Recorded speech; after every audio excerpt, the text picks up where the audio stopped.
J'ai 13 ans, je suis en 5e, un ado, comme un ado est à 13 ans, et à l'école, voilà, je me rappelle avec ce professeur, Monsieur Dubois, et puis un autre élève me passe une boule puante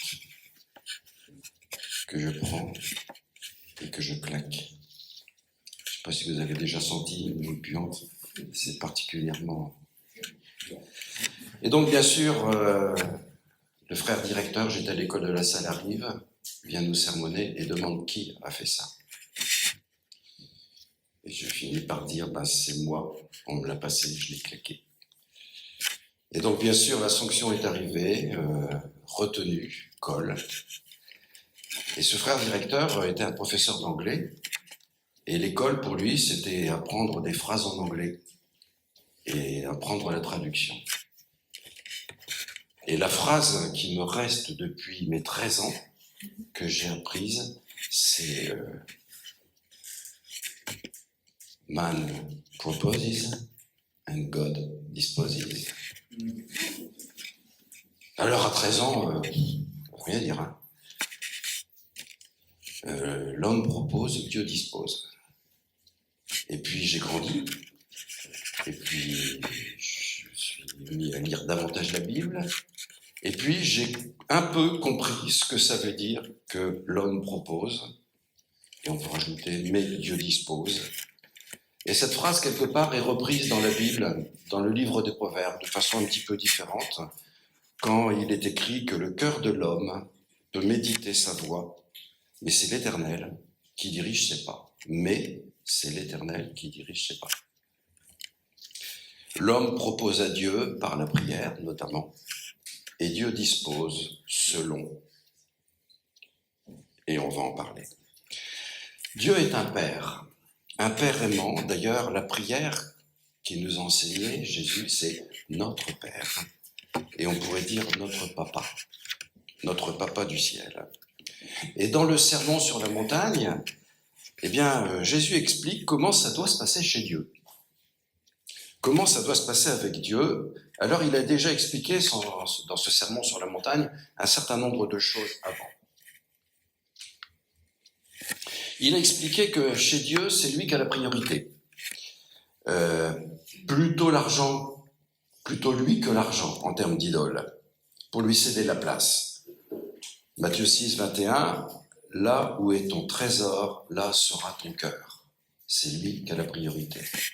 Et puis il a expliqué que chez Dieu, on est en confiance et en sûreté. L'inquiétude doit être maîtrisée. Chapitre 6, verset 31, ne vous inquiétez donc pas.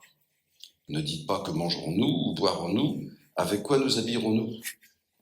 Et puis ensuite, chez Dieu, on ne critique pas les autres, sans se regarder d'abord. Vous savez, c'est le fameux concept de la paille et de la poutre.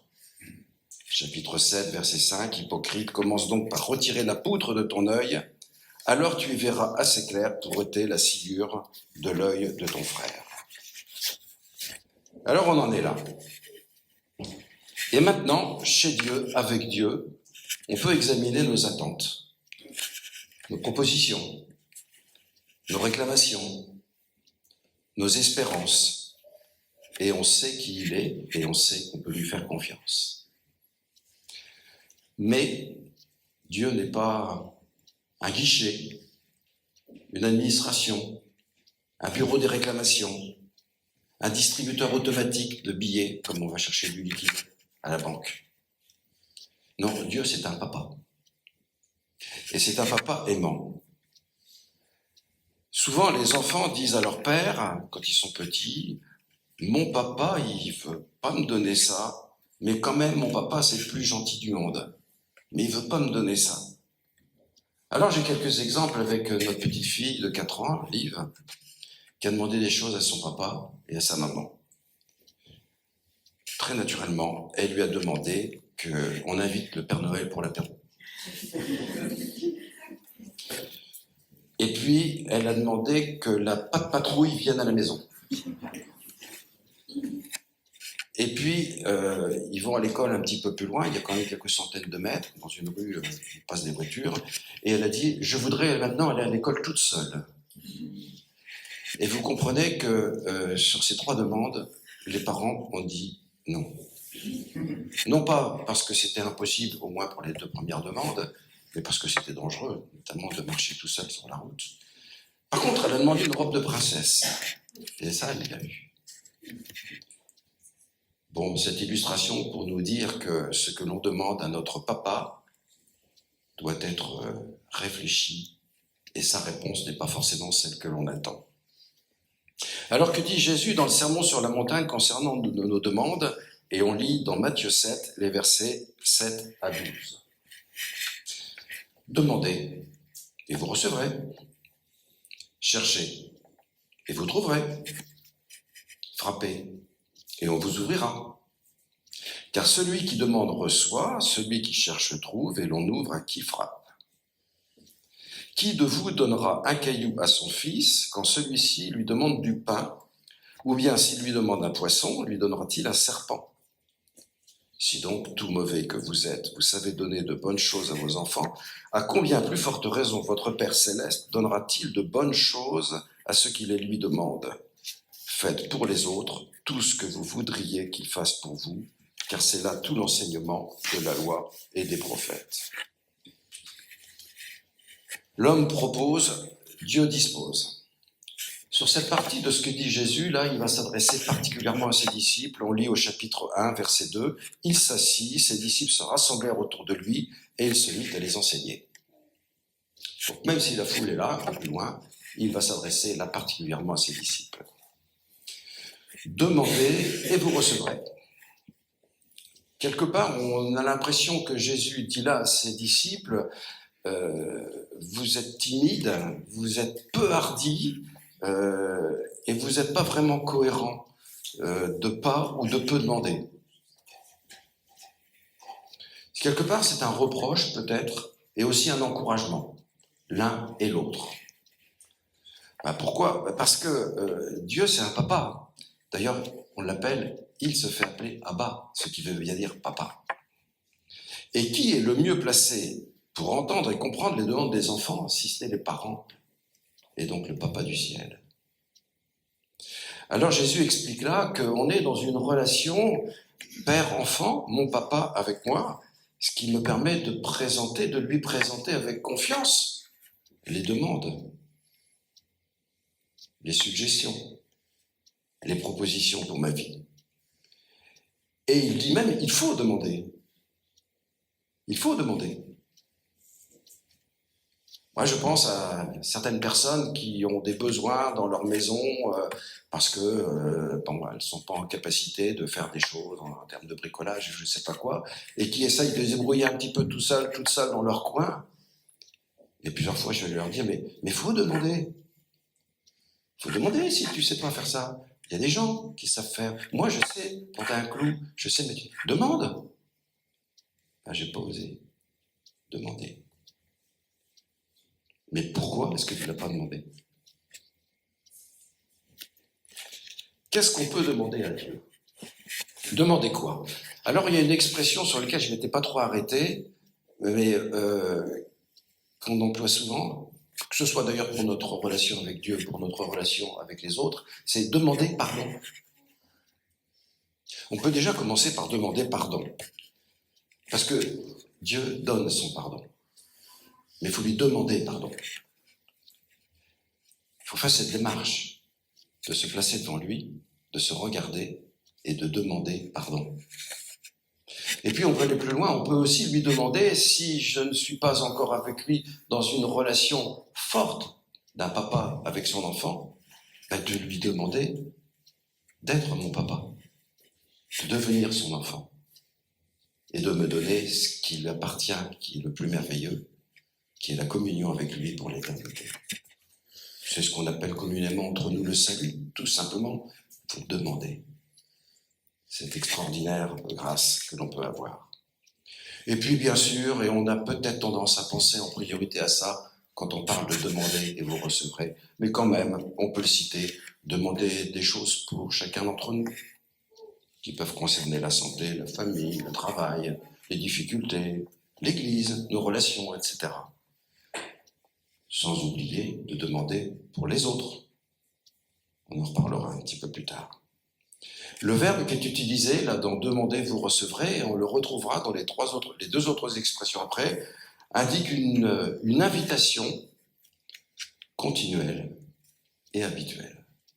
Une invitation continuelle et habituelle à demander pour recevoir.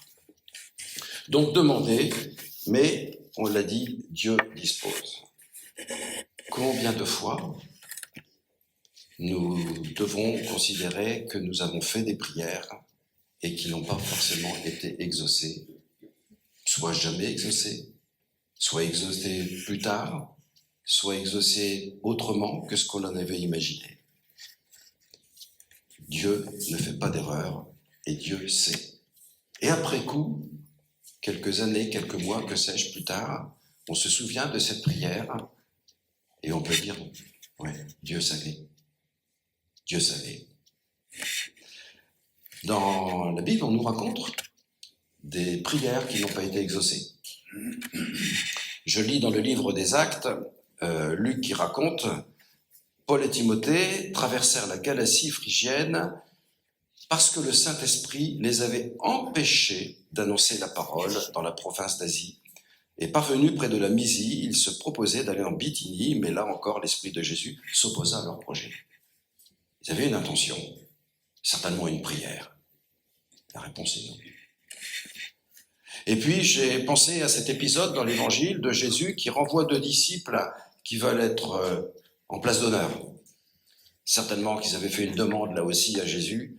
Je lis dans l'Évangile de Marc, chapitre 10. Alors Jacques et Jean, les fils de Zébédée, s'approchèrent de Jésus et lui dirent « Maître, nous désirons que tu fasses pour nous ce que nous allons te demander. »« Que désirez-vous que je fasse pour vous ?» leur demanda-t-il. Ils répondirent « Accorde-nous de siéger l'un à ta droite et l'autre à ta gauche. Et lorsque tu seras dans la gloire, mais quant à être assis à ma droite ou à ma gauche, cela ne dépend pas de moi et ne sera donné qu'à ceux pour qui cela est préparé. » Stop.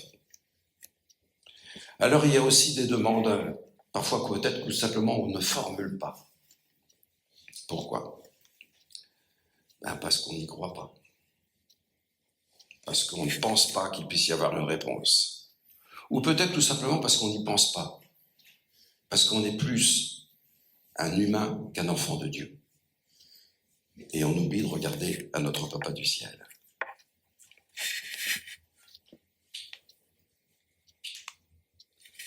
Mais pourquoi tu ne l'as pas demandé ? Cette expression que l'on connaît, que Dieu peut-être nous dit à chacun aujourd'hui, pourquoi est-ce que tu ne l'as pas demandé ? Alors, quels sont les principes que la parole expose vis-à-vis des demandes que l'on peut faire à notre Père ? Le premier principe, c'est que notre Père est un papa, et qu'il nous aime, et qu'il nous fait confiance. Et comme l'a raconté Jésus dans ses propos, il va nous donner autre chose qu'une pierre, un caillou. Il va nous donner autre chose qu'un serpent. Parce qu'il est bon. Et qu'est-ce qu'il veut ? Le meilleur pour moi. Il veut le meilleur pour toi. Ça, c'est le premier principe. Dans nos demandes à Dieu, d'avoir cette réalité spirituelle et cette confiance que mon Dieu m'aime, mon Dieu veut du bien. Il me veut le meilleur pour moi. Le deuxième principe, et on le lit là aussi dans la parole, c'est que nos demandes devraient être des demandes avec une attitude d'obéissance. En 1 Jean 3, verset 22, nous lisons « Il nous donne tout ce que nous lui demandons parce que nous obéissons à ses commandements que nous faisons ce qui lui plaît. » Un enfant rebelle, désobéissant, ne reçoit pas la même considération de ses parents qu'un enfant qui serait non rebelle et obéissant. Donc on doit considérer notre situation, notre positionnement vis-à-vis de notre Dieu, quant à notre obéissance vis-à-vis de ce qu'il nous demande. Et là, je n'ai pas d'illustration à vous donner parce que vous les avez toutes chacun dans votre cœur et votre esprit de ce qu'il vous demande et que peut-être vous patientez à mettre en œuvre. Et puis aussi, avoir des prières justes. Dans Jacques 4, on lit au verset 3, Quand vous demandez, vous ne recevez pas car vous demandez avec de mauvais motifs. Vous voulez que l'objet de vos demandes serve à votre propre plaisir. Eh oui. Le moi d'abord. Le moi d'abord pour me servir. Alors on a dit, qu'est-ce qu'on peut demander? Ben on l'a dit, demander pardon. Demander sa force et sa puissance. Demander à mieux le connaître, à plus le rencontrer. Il ne faut pas faiblir dans la prière. Et présenter à notre Père du ciel, j'allais dire nos propositions, et le laisser disposer, car l'homme propose et Dieu dispose. Je t'ai déjà dit, Dieu est bon et ne fait pas d'erreur. Et les demandes qui sont sans suite, c'est pas un oubli de Dieu. Nous, ça nous arrive de dire, ah, hier j'étais chez un de mes fils, il m'a demandé de faire quelque chose. Le voyant, ah, j'ai oublié. Dieu n'oublie pas. Dieu n'oublie pas. Est-ce qu'on a confiance en notre Père, même si les réponses aux prières ne sont pas comme nous le voudrions? En relisant ce matin le message, j'ai pensé à ce verset de quelqu'un qui aidait Jésus. Je crois, mais viens au secours de mon incrédulité. Donc exprimons à Dieu nos demandes avec foi, mais en lui disant que peut-être, voilà, on a besoin déjà de ça, du fruit de la foi, du Saint-Esprit. Maintenant, c'est chercher et vous trouverez. Quand j'ai relu et réfléchi à cette demande-là, de chercher et trouver, je me suis dit, mais c'est qui l'acteur principal là? Ben, c'est moi. C'est nous. À qui il est demandé de chercher. C'est à nous de bouger. C'est à nous de chercher, ce qui implique bien évidemment du temps et une progression pour chercher jusqu'à trouver. Ça implique certainement un mûrissement des choses. Chercher jusqu'à trouver. Chercher quoi? Ben, des réponses à des questions. Peut-être des grandes questions. Qui es-tu, Dieu? Que veux-tu, Dieu? Qu'est-ce que tu veux que je fasse, mon Dieu, mon papa? C'est peut-être chercher des solutions à des problèmes. C'est peut-être chercher les bonnes décisions à prendre sur un tournant de la vie, que sais-je? Le bon chemin de vie à choisir. Comment être? C'est des orientations peut-être à prendre, des choix à faire, etc. Alors c'est un travail qui nous concerne, de chercher. Avec une promesse derrière, et vous trouverez. Mais le travail nous concerne principalement, avec bien évidemment le papa qui est derrière. Dieu veut que nous mettions en jeu nos neurones, notre foi, nos prières, dans la connaissance avec lui pour recevoir sa volonté. C'est un travail de chercher. Il y a une pub qui dit des chercheurs qui cherchent, on en trouve, et des chercheurs qui trouvent, on en cherche. Alors il faut qu'on soit, nous, des chercheurs qui trouvent. Mais pour trouver, il faut chercher, et il faut peut-être chercher longtemps. Est-ce qu'on est des chercheurs qui patientent jusqu'à trouver? Si on ne cherche pas, on ne trouve pas. Ah, je vais prendre cette petite illustration que je pense pas mal d'hommes vont comprendre. Il y a encore 2 jours, à la maison, j'avais besoin d'un sac en plastique. Chérie, c'est où les sacs en plastique? Dans le cellier. Je vais dans le cellier et je cherche. Et je me dis, cherche, tu vas trouver. Ne demande pas où c'est, cherche, tu vas trouver. Et je cherche. Et je cherche. Et j'entends les pas gentils, mon épouse qui arrive et qui me dit avec amour, c'est là. Merci. Cherchez, cherchez, cherchez jusqu'à trouver. Un autre exemple, lorsque j'ai vu ce texte sur lequel je devais préparer ce message, j'ai vraiment eu envie de fuir. À telle enseigne que j'ai demandé à mes 2 pasteurs préférés si je pouvais changer de thème. Et mes pasteurs préférés m'ont invité à chercher pour trouver des choses à dire et comprendre. Je crois que là aussi, le Saint-Esprit m'a dit non. Et donc, j'ai cherché et j'ai trouvé des choses à partager avec vous. Comment chercher? Par ce que j'appelle la prière flexion. Vous savez, on a souvent cette expression « je me demande si ». Non, il faut arrêter de se demander si. Il faut demander avec Dieu ensemble si. Il faut prier, parler, réfléchir avec Dieu et non pas soi-même, uniquement soi-même. La prière flexion, c'est une discussion en priant avec Dieu. C'est pas tout seul dans mon coin, non, c'est avec Dieu, je lui pose des questions. Et je réfléchis avec lui et je lui exprime ma réflexion. C'est la communion fraternelle. La parole nous invite à considérer des modèles. Je relisais en ce moment dans l'évangile de Marc ce que Jésus donc fait avec ses disciples et il les invite à considérer un modèle qui est Jean-Baptiste. Eh bien, on est invité à être aussi des modèles dans l'Église, sur certains domaines, etc. Eh bien, nous pouvons nous adresser à des personnes que l'on, entre guillemets, admire, non pas parce qu'elles sont des modèles, mais parce qu'elles ont des choses qu'elles ont comprises, réussi à gérer dans leur vie avec Dieu, et elles peuvent nous aider. Ça, c'est la communion fraternelle aussi, de trouver du conseil pour réfléchir et pour trouver des réponses. Et puis, on peut chercher en interrogeant la Bible ou des écrits sur la Bible pour mieux comprendre les choses. Vous avez une magnifique librairie biblique sur Amiens. Allez chercher des commentaires pour comprendre, pour trouver, chercher. Et puis, bien sûr, par la lecture de la Bible, la lecture de la parole de Dieu, en demandant ce qu'il a voulu dire là, pour moi. Cherchez et vous trouverez. Cherchons, soyons des chercheurs jusqu'à trouver. Alors, la troisième expression que Jésus emploie, c'est toquer. J'ai dit toquer plutôt que frapper à la porte. On comprend mieux ce que ça veut dire. Toquer et on vous ouvrira. Alors, toquer, c'est un acte volontaire. On vient à la porte et on frappe. C'est un acte d'engagement, on va dire. C'est une décision.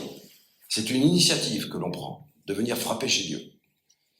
Et on sait, en tous les cas, moi je sais qu'il y a quelqu'un derrière la porte.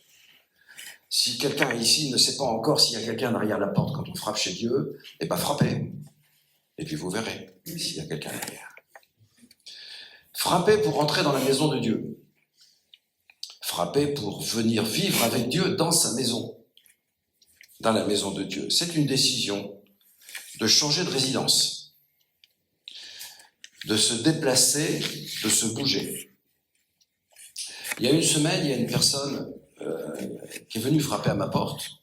Enfin, c'est une personne que je connais, en fait, elle n'a pas frappé à ma porte, elle m'a téléphoné, elle nous a téléphoné. Est-ce que je peux venir habiter chez toi quelques jours? Parce que, bon, peu importe le parce que, bien sûr. Et donc, elle est venue pendant une semaine chez nous, et elle avait ce besoin d'y trouver, du temps de penser à autre chose. Poser ses valises, au deux sens du terme, et puis réfléchir. C'est finalement ce que nous propose Dieu, de venir frapper à sa porte et d'y trouver donc non seulement des réponses, mais de bons moments, et peut-être simplement d'y poser ses valises et de passer du temps ensemble. Passer du temps ensemble avec mon Papa du ciel, dans sa maison. Est-ce que ce temps existe pour chacun d'entre nous? Est-ce que ce temps avec lui, chez lui, diminue? Reste le même? Augmente? Voilà la question qu'on peut se poser et que je me pose. Habiter chez Dieu avec Jésus et le Saint-Esprit. Voilà ce que nous est proposé. Entrez chez lui, toquez, et il vous ouvrira. Pourquoi? Parce que de bonnes choses nous attendent chez Dieu. Verset 11, « Si donc tout mauvais que vous êtes, vous savez donner de bonnes choses à vos enfants, à combien plus forte raison votre Papa du ciel donnera-t-il de bonnes choses à ceux qui le lui demandent. » Là, Jésus se justifie un petit peu en disant, mais voilà pourquoi il faut venir. Et il veut les assurer, ses disciples, que, bien évidemment, il va s'en occuper des questions qu'il faut poser. Bien sûr, demander, chercher, toquer, c'est bon. Bien sûr que c'est bon, puisque derrière, il y a Dieu, le Père, un papa qui aime et en qui on peut avoir confiance. Même si, encore une fois, c'est pas forcément évident, parce que Dieu dispose face à nos attitudes. Mais on sait, et il le dit, qu'un papa, ça peut pas piéger ses enfants. Un papa, ça peut pas leur promettre une pâtisserie et leur donner un gâteau de champignons vénéneux. Ou comme le dit Jésus, donner un serpent ou un caillou. Un papa, ça aime, ça fait du bien. Et là, Jésus fait un petit rappel. Tout mauvais que vous êtes. Alors, je fais une petite parenthèse. Jésus est en train de dire là, et de nous redire, il y a quelque chose de mauvais, intrinsèquement parlant, chez l'homme, tout comme il y a quelque chose de merveilleux, de parfait et d'amour, intrinsèquement chez Dieu. Naïvement, moi je pensais, dans mes 10-15 ans, qu'on m'avait expliqué qu'il y avait eu 2 guerres mondiales, et que donc c'était fini, maintenant voilà, on était dans la période de renouveau, etc. Voilà. Et donc je pensais que le monde allait aller de mieux en mieux, qu'on avait compris que, voilà, ça y est, on passait à autre chose, et que globalement, ça allait aller de mieux en mieux. Et 50 ans plus tard, et tu l'as redit dans ton introduction, quand on regarde le spectacle du monde de guerre, Gaza, l'Ukraine, mais aussi tout ce qu'on entend aujourd'hui sur ce qui se passe dans notre société, y compris en France, hein, ces comportements de racisme, d'antisémitisme, de xénophobie, de discrimination, etc., nous prouvent qu'il y a du mauvais chez l'homme. C'est la raison pour laquelle on a besoin d'être sauvé. Je ferme la parenthèse. Il y a quand même une certaine méchanceté qui nous habite. Et c'est la racine du mal, on l'a dit, dont on a hérité après la chute. Est-ce que vous en êtes convaincus qu'il y a cette racine-là? Alors, imaginez, vous décidez maintenant, tout de suite, qu'à partir de maintenant, vous n'êtes que parfait. Je décide que maintenant, je suis parfait. Donc, je suis parfait, je résiste un certain temps, et puis au bout d'un moment, j'y arrive pas vraiment, avec des petites, voire des grandes imperfections, parce que je suis pas parfait. Mais le temps où j'ai réussi, j'ai eu envie de pas réussir. Ce qui prouve qu'il y a une racine en moi qui est là, et que même si j'arrivais à être un petit peu parfait, le fait que j'ai pas envie d'être parfait parfois, et souvent, me montre qu'il y a cette racine-là qui a besoin d'être réglée. Tout mauvais que vous êtes, dit Jésus, tout mauvais que vous êtes. Alors ça n'a pas empêché, et il le dit, de nous donner de bonnes choses et de nous aimer. C'est quand même incroyable ça. Que l'imparfait que je suis, incapable d'être parfait, peut-être une seconde, c'est moi qui viens aimer. Et je continue à être imparfait, et il continue à m'aimer. Et à nouveau, je rechute, et à nouveau, il est là. Et il m'aime toujours. Et c'est fou, là, ce qui se passe. Est-ce qu'on en est conscient? C'est ce qu'on appelle le comble de l'amour de Jésus pour moi. Tout mauvais que vous êtes, hein, dit Jésus. Hein. Mon père disait souvent, il y a un bon Dieu pour les crapules. Je suis une crapule. Mais il y a un bon Dieu qui est mon Père et qui m'aime. Et Dieu compose avec le mauvais que je suis, en m'invitant à faire de bonnes choses pour lui. Et donc, si on est mauvais, on peut quand même faire de bonnes choses. Et on est invité à le faire. Lorsqu'on rencontre des gens et qu'on leur parle de Dieu, on leur dit souvent je vais prier pour toi. Je pense qu'il faut aller plus loin. Il faut non seulement leur dire je vais prier pour toi, mais je te propose de lui parler de toi et de lui faire ces demandes dont tu as besoin. Demandez et vous recevrez. C'est pas parce que tu es mauvais que tu peux pas t'en sortir avec Dieu. Et alors Jésus termine là par le meilleur que Dieu nous a donné et faites pour les autres tout ce que vous voudriez qu'ils fassent pour vous.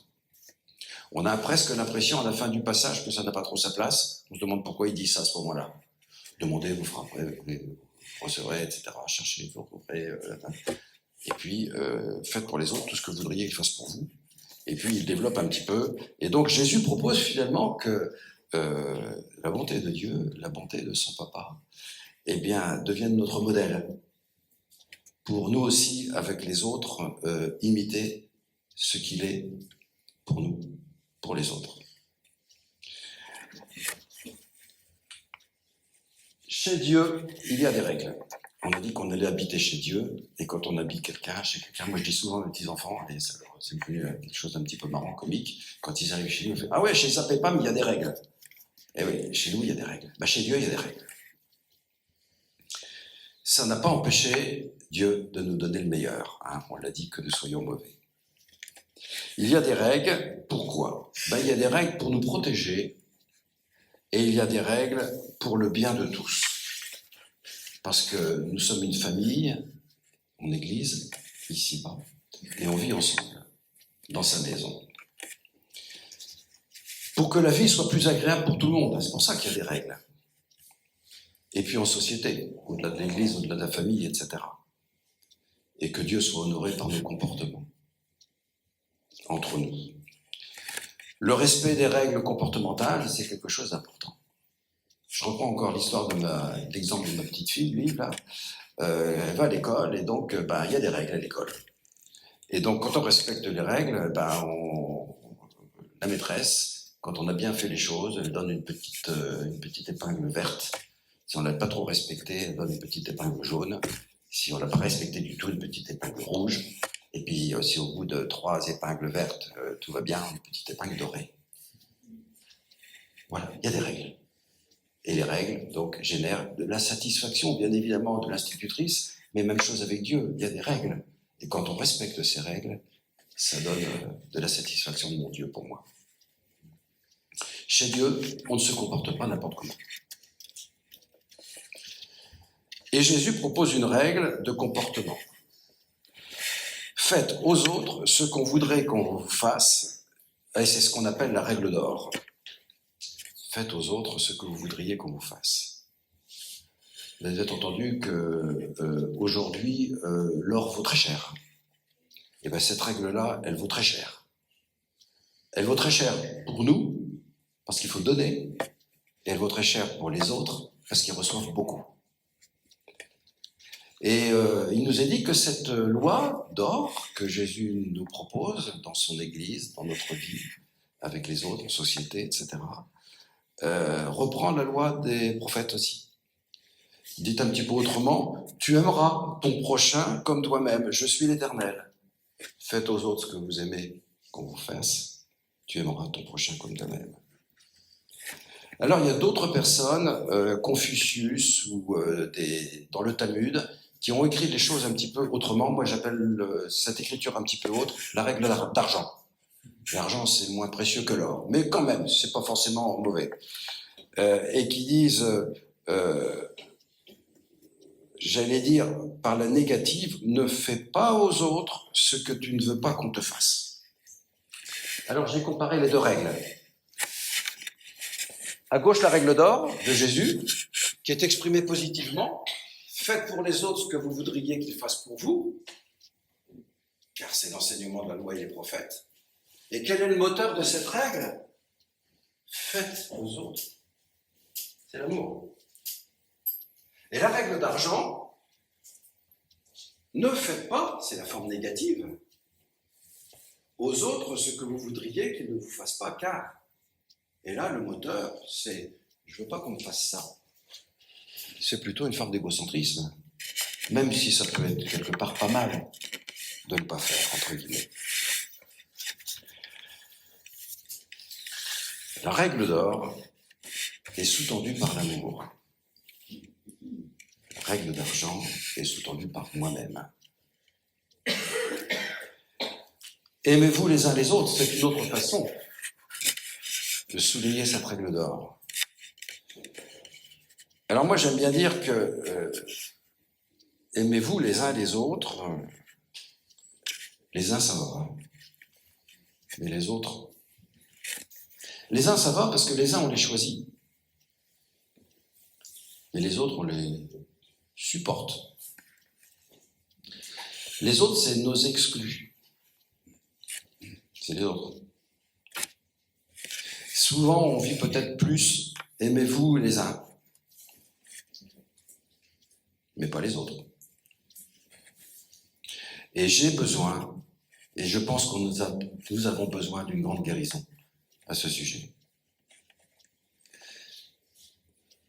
Je vous propose de réfléchir un tout petit peu à qui sont les autres dans vos vies. Ceux qui sont les exclus de ma vie, parce qu'ils ne me reviennent pas, parce qu'ils m'énervent, parce qu'ils sont pas comme moi, parce que je sais pas quoi, etc. Et de choisir un autre de votre vie, et dans les temps qui viennent, peut-être simplement faire un sourire, peut-être une parole d'attention, que sais-je.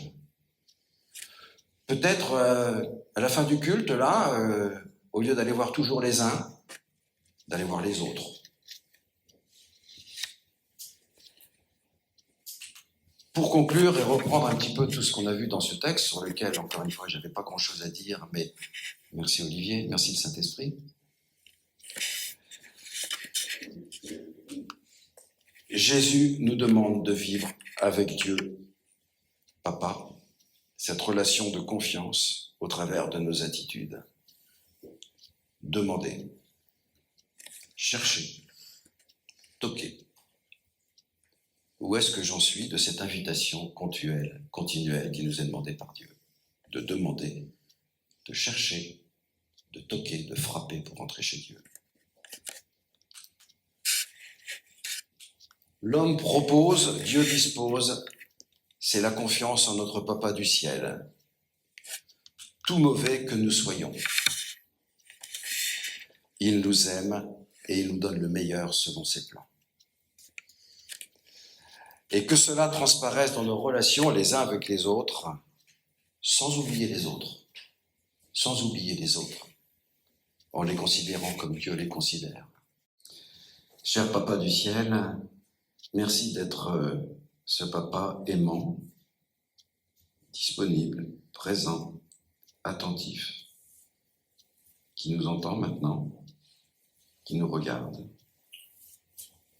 qui nous demande de te demander, qui nous demande de te chercher avec toi, de chercher avec toi, d'entrer chez toi et de vivre avec toi, pour toi.